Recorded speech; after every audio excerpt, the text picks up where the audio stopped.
Have you ever heard of the Rothschilds? Yeah, I bet you have.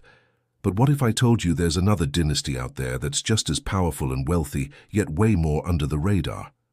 I'm talking about a family known as the Rothschilds of the East. Their empire wasn't just built on finance, it's tied to something a lot darker. Opium. Seriously, this is the story of the Sassoon family, and trust me, it's one you really need to hear. Because understanding their rise and fall, and how they operated, gives us a lens to see patterns that are still playing out today. Our adventure kicks off not in the glamorous streets of London or New York, but in the bustling city of Baghdad. Picture this. For generations, the Sassoons were a prominent Jewish family, acting as the trusted treasurers to the pashas of the Ottoman Empire. They were financial whizzes, respected and influential figures in their community. They knew how to move money, manage accounts, and navigate the complex web of imperial politics. But as the political landscape of the Ottoman Empire started to shift in the early 19th century, David Sassoon, the head of the family, sensed trouble brewing. The empire was weakening, internal conflicts were escalating, and being this visible, this connected to power was becoming dangerous. So, he made a bold move. He decided to pack up and leave. But instead of heading west to Europe, where many Jewish families were migrating, he ventured east, landing in Bombay, India, in 1832. This wasn't just a getaway, it was the launchpad for a global empire. Now in India, under the relatively stable umbrella of the British Empire, David Sassoon didn't just rebuild his life. He reinvented everything. He spotted an opportunity that most folks overlooked: opium. India was cranking out massive amounts of it, grown in vast fields under British supervision.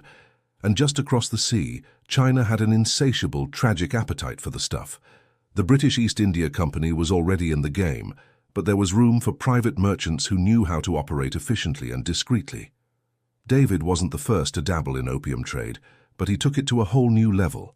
He built a network that was ruthlessly efficient, stretching from the poppy fields of India all the way to the bustling ports of Canton and beyond. Imagine this. He sent his 8 sons to the far corners of the globe: Shanghai, Hong Kong, London, you name it. They weren't just his kids, they were his eyes and ears, each managing a piece of the sprawling family business. Each son became a regional manager, a trusted operator, who could make decisions on the ground while staying loyal to the family vision. This wasn't just a money-making venture. It was a full-blown dynasty. Sassoon and Sons became the name to know in the Sino-Indian trade. They controlled shipping lines, warehouses, and financial instruments. They had their hands in every stage of the process, from production to distribution to payment. When people heard Sassoon in the 19th century, they thought of one thing: the immense, terrifying power of the opium trade. Now, let's get real about what this meant. The Sassoons didn't invent addiction, but they definitely industrialized it. They took dependency to a level the world had never seen before. This wasn't small-scale trafficking. This was corporate-level operation, with logistics, supply chains, and market manipulation.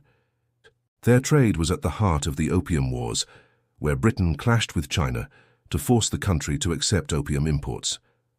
When China tried to ban the drug and protect its people, the British Empire went to war to keep the trade flowing. The Sassoons weren't just merchants watching from the sidelines.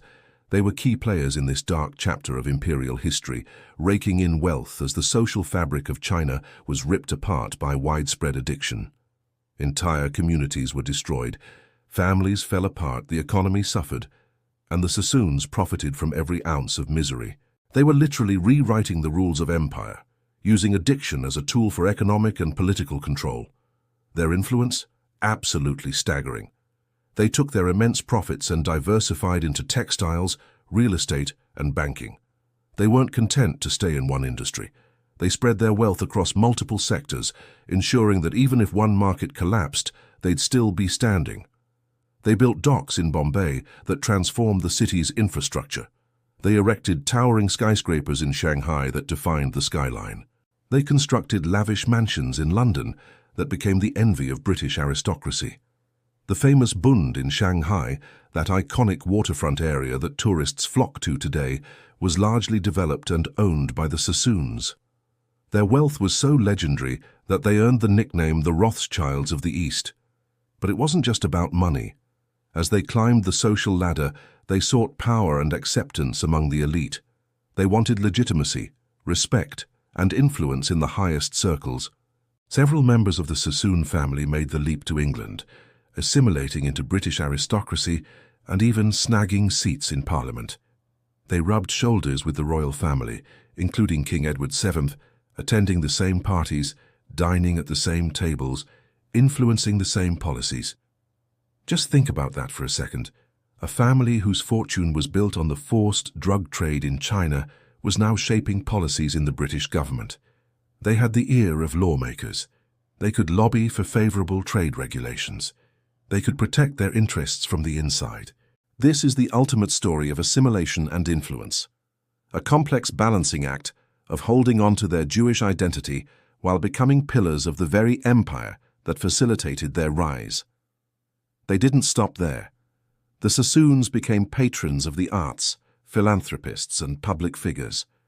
They built synagogues, hospitals, and libraries. They funded schools and supported cultural institutions. This is where things get really interesting. The Sassoons left behind a complicated legacy. On one hand, their name is tied to a brutal history of exploitation and addiction. On the other, they were builders, innovators, and cultural patrons who left a lasting mark on cities around the globe. Walk through Mumbai or Shanghai today, and you'll see buildings with their name on them, institutions they funded, infrastructure they created. Their story challenges us to look beyond simple labels of good and evil and see the complex, often contradictory nature of history. But here's the kicker. Have we truly learned from their legacy? The Sassoons created a playbook that's eerily relevant today. Identify a substance with high dependency potential, build a powerful distribution network, use wealth to gain political influence, and then sanitize the public image through philanthropy and social climbing. Does that ring a bell? Does any of this sound familiar? Take a look around.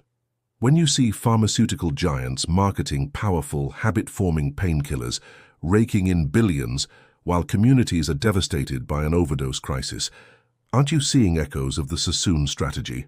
They've just swapped opium dens for doctors' offices and opium clippers for corporate jets.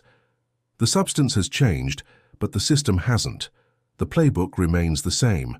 Industrialized dependency, use immense profits to lobby governments and influence regulations, fund research that downplays risks, and then wrap it all in the language of health and progress. Pour money into charitable foundations, sponsor medical conferences, build hospital wings with your name on them. The names may have changed, but the game is still terrifyingly similar. The story of the Sassoon family isn't just a forgotten chapter of history. It's a living lesson about the intersection of wealth, power, and ethics. It's a cautionary tale about how easily exploitation can be rebranded as enterprise, and how the relentless pursuit of profit can lead empires to commit unspeakable acts.